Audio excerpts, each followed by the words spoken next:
Daniel was only 25 years when he married Tasha. To him, she was perfect, beautiful, elegant, and from a family his parents admired deeply. Everyone praised their match, calling it a union destined for greatness. For Daniel, it felt like stepping into the life he had always dreamed of. He was young, ambitious, and hopelessly in love. Tasha became not just his wife, but his anchor, his source of pride. 2 years into their marriage, their daughter Layla was born. Holding her for the first time filled Daniel with a sense of completeness he had never known. He promised himself he would give his wife and daughter the best life possible. Those early years tested his resolve. To provide, Daniel took on 2 jobs. He spent nights driving home exhausted, but refused to complain. If Tasha wanted new furniture, he worked overtime. If she dreamed of a vacation, he saved for months until it became reality. For her birthday, he even enrolled her in photography classes she had casually mentioned once, despite the financial strain. When she lost her grandmother's cherished ring, he searched tirelessly, even through vacuum bags, just to make her smile again. None of it felt like sacrifice. To Daniel, love meant giving, and he gave with his whole heart. Daniel's career soared as years passed. Each promotion brought recognition, more responsibility, and better pay. Tasha appeared proud, often boasting about his success to her friends. 3 years ago, he landed his dream role, regional manager at a prestigious consulting firm. The position brought financial freedom, but also endless late nights and frequent travel. Still, Daniel saw it as an opportunity to secure their future. In secret, he began crafting plans for his own firm. For 18 months, he studied markets, built contacts, and prepared. With their savings and a business loan, he finally launched Daniel & Company. Consulting. The beginning was brutal. Juggling 2 full-time responsibilities nearly broke him, but contracts soon poured in. Within 8 months, the firm exceeded his expectations. He envisioned Tasha sharing in his excitement, seeing the sacrifices finally bear fruit. He imagined their family enjoying vacations, a new home, and peace of mind. But instead of drawing them closer, success seemed to push Tasha further away. At first, it was subtle. Tasha would scroll through her phone during dinner, nodding absently when Layla spoke about her day. She smiled less, excused herself more, and her laughter grew scarce. Soon she was leaving the house at odd hours, claiming errands or visits to friends. Daniel noticed hush phone calls late at night, her voice sharp and secretive. When confronted, she dismissed his worries, insisting she spoke to her sister Maya or her friend Clara. But the evasiveness lingered. Then came Victor, her cousin, as she called him. Daniel had met him at a family barbecue. He was charming, articulate, and good with Layla. But over time, Victor's presence became unsettling. Daniel spotted his car parked outside their home when he returned from business trips. Tasha brushed it off, insisting Victor was helping her with chores. Daniel wanted to believe her. He told himself he was being paranoid, but the pit in his stomach only grew. The launch of Daniel & Company. Consulting was the pinnacle of years of sacrifice. Investors from across the state were gathered at a grand hotel ballroom, and Daniel had prepared meticulously. That morning, Tasha surprised him with a rare smile. "I'm proud of you," she said, her tone sweet, almost nostalgic. His heart lifted, clinging to that moment of warmth. But then she added, casually, "We should drive separately tonight. I have a few errands, maybe get my nails done. Take Layla with you, so you're not alone." Something about her insistence unsettled him, but he brushed it aside. The day was too important to waste on doubt. He dressed in his best suit, picked up his notes, and set out with Layla by his side. She was cheerful at first, humming to herself, chattering about how exciting the night must be. But as they drew closer to the hotel lights, her mood shifted. She clutched her purse tightly, her eyes darting nervously. Finally, she whispered, "Dad, I need to tell you something. Please don't be mad." Daniel slowed the car, his eyes flicking to her pale face. "What is it, Layla?" he asked gently. She hesitated, chewing her lip. "I heard Mom last night. She wasn't talking to Aunt Maya. She was talking to Uncle Victor." Daniel's grip on the steering wheel tightened. "Go on." Layla swallowed hard. They were laughing, saying tonight would be the end of everything for you. Mom told him files were ready. She said, when everyone sees them, people will hate you. She sounded happy about it. The words cut through him like a blade. He had suspected something was wrong, but betrayal this deep? He pulled the car over, his heart pounding. Layla, you did the right thing telling me. She nodded, tears brimming in her eyes. I didn't want to, but I don't want them to hurt you. Daniel hugged her briefly before reaching for his phone. He called Samuel, his business partner. Check the laptop. Don't let Tasha near it. Call Detective Henry now. Hanging up, he turned to his daughter, forcing a calm tone. Stay close to Uncle David tonight. No matter what happens, don't leave his side. Layla nodded, her small hands trembling in her lap.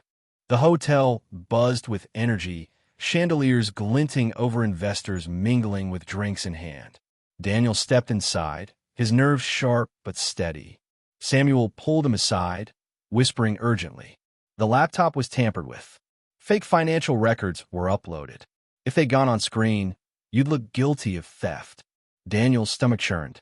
Moments later, Tasha entered the room, breathtaking in a black dress, her smile flawless.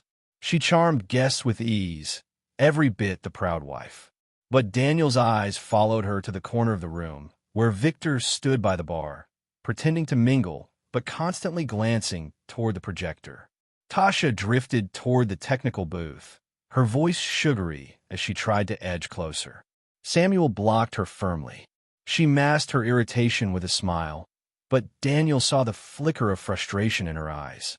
When it was time for Daniel's presentation, the room dimmed. He stood tall, heart racing, as the screen lit up. Instead of fraudulent documents, hidden footage from their home appeared. Gasps echoed through the ballroom. There was Tasha with Victor, intimate, laughing, plotting. Her voice filled the room. Once those files show, his career is over. The guest turned, eyes wide with shock. Tasha's smile collapsed, her face pale. Victor stiffened, his drink slipping from his hand. Before either could react, Detective Henry stepped forward, flashing his badge. Officers cuffed them both as murmurs spread like wildfire. The celebration had turned into chaos. Guests whispered, cameras flashed, and Daniel stood at the center of it all. He steadied his voice, addressing the crowd. I apologize for what you've witnessed. Someone I trusted tried to destroy everything we built. But Daniel and Company. Consulting is founded on integrity, and I welcome any investigation. His words rang clear, and to his surprise, the investors responded with applause. Instead of collapse, his transparency earned their respect. Contracts continued, and his reputation grew even stronger. At home, however, the silence was heavy.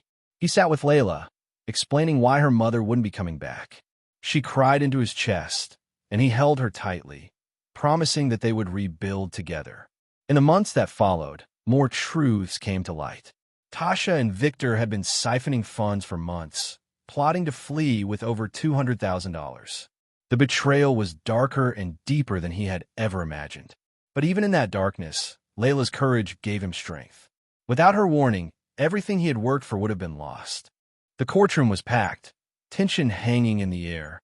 Tasha sat in the defendant's box, her once flawless composure cracking under the weight of evidence. Victor sat beside her, his arrogance replaced with visible unease. Their lawyers tried to cast doubt, each blaming the other, but the evidence was overwhelming. Digital footprints showed the files traced to their accounts. Bank statements revealed months of siphoned money. And then came the footage, played again for the jury. The whispers, the plotting, the laughter. Daniel sat in the front row, Layla's small hand gripping his tightly. The betrayal cut deeper in that room than it ever had before. He listened as the prosecution described how Tasha had used her own home to launch the plot against him. When she was asked to explain, Tasha wept, claiming she had been manipulated by Victor. But the jury saw through it. Each day dragged, but Daniel endured, determined to see justice served. It was during the trial that another truth surfaced. Amira, a woman Daniel had briefly encountered at a coffee shop weeks earlier, appeared as a witness. When she took the stand, her eyes found Daniel's, and she hesitated before speaking. Slowly, She revealed her story. Years ago, at a friend's party, she and Daniel had talked for hours. She had fallen for him, but never saw him again. Tasha had intercepted, warning her to stay away. Later, Amira said, Tasha approached her with a shocking request. Claiming she couldn't have children, Tasha offered her money to donate her eggs. Young and desperate, Amira agreed. She thought it was anonymous, but it wasn't. Layla, the child Daniel had raised as his own, was also hers. A stunned murmur rippled through the courtroom. Daniel's heart thudded in disbelief. Layla wasn't just his daughter. She was Amira's as well. Amira confessed through tears that Tasha had silenced her with threats, even against her foster mother. For years she lived with the truth, longing to see her daughter. A DNA test later confirmed it all. The jury delivered its verdict. Tasha was sentenced to 15 years, with parole possible after 12. Victor received 12 years. Tasha wept, claiming she acted out of love for her family, but the judge dismissed her plea. Your actions were selfish, manipulative, and destructive, he declared. Daniel watched as she was led away, her eyes meeting his one last time, this time filled not with defiance, but defeat. For Daniel, it was a strange mix of relief and sorrow. His reputation was intact, justice was served, but the scars were deep. At home, he focused on Layla, who was still grappling with the loss of her mother. Together, they leaned on one another, slowly finding their way forward. Months later, fate brought Amira back into Daniel's life. They began talking, first cautiously, then with growing warmth. What started as conversations about Layla turned into long evenings discussing life, regrets, and dreams. Daniel found her something he had never truly known before: honesty, kindness, and an unshakable sincerity. One evening, under the park's lamplight, Daniel finally said the words that had been building in his heart. Amira, what I feel for you isn't about the past or what we lost. It's about now. It's love. Amira's eyes filled with tears. I've loved you since the day we met, she whispered. That night, under the stars, they kissed, sealing a bond that had waited years to blossom. 6 months later, Daniel proposed. Layla, now 11, was overjoyed to finally call Amira both stepmother and mother. Daniel and Amira's wedding was simple, intimate, and filled with genuine joy. In time, their family grew. First came Naomi, then David, and finally their youngest, Lola. Their home filled with laughter, warmth, and the chaos of children. Amira left teaching to start her own educational consultancy, dedicated to supporting children from broken homes.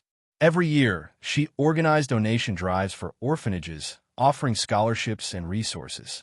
She often said, "This is how I honor the years I lost with Layla, by helping other children who feel forgotten." A decade passed since the night everything had unraveled. Daniel and Company.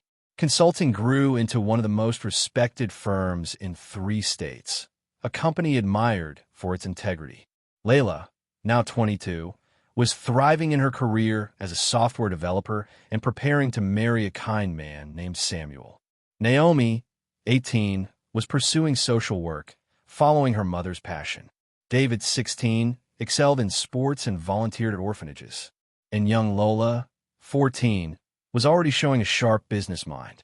One evening, as Daniel sat at the dining table watching his family laugh and share stories, he felt a wave of gratitude. The betrayal that once threatened to destroy him had led to blessings he could never have imagined. He had found love that was genuine, a family built on truth, and a life that honored resilience. Daniel finally understood. Sometimes the deepest wounds give birth to the greatest joys. His past with Tasha had been painful, but it was that very pain that led him to Amira, to Layla, and to the love he had always been destined to find. Don't forget to like, share, and subscribe for more touching stories that will inspire and move your heart.